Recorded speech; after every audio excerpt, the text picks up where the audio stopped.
नमस्कार।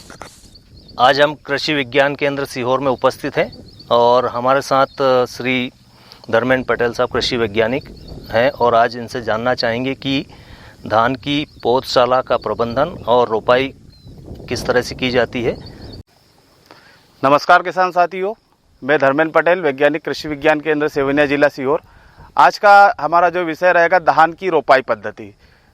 रोपाई पद्धति से धान किस तरीके से लगाया जाता है, हम उसके पहले धान का रोपा किस तरीके से तैयार किया जाए उस पर ज़रा चर्चा करेंगे।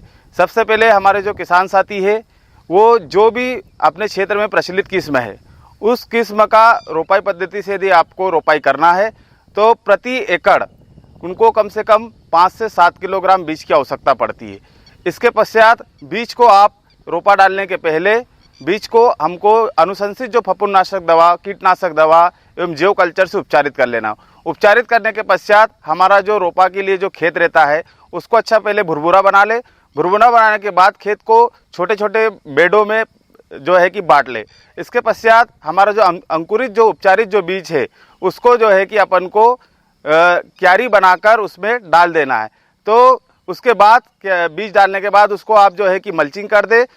कम से कम 4 से 5 दिन बाद जो है कि बीज हमारा अंकुरित होकर बाहर आने लगता है। उसके बाद किसान साथियों को जरूर याद रखना है कि जो हमने मल्चिंग की है उसको हटा देना है। इसके पश्चात जो रहेगा उसमें समय समय पर सिंचाई का प्रबंधन करते रहे और इसी बीच नर्सरी में ही जो है कि उसमें हल्का नाइट्रोजन पोषक तत्व भी डाले, जिससे कि हमारा जो रोपा है उसकी बढ़वार बेहतर होगी। लगभग 25 से 30 दिन बाद हमारा जो है कि धान का रोपा तैयार हो जाता है। उसके पश्चात हमको जिस भी खेत में रोपाई करना है उस खेत को सबसे पहले धान की फसल में जो भी अनुशंसित पोषक तत्व लगते हैं जैसे नाइट्रोजन, फास्फोरस और पोटास, इनकी जितनी भी बेसल में मात्रा जो जानी चाहिए उन सभी को जो है कि खेत में आप डाल लें। उसके बाद खेत को आप पानी से भर दें।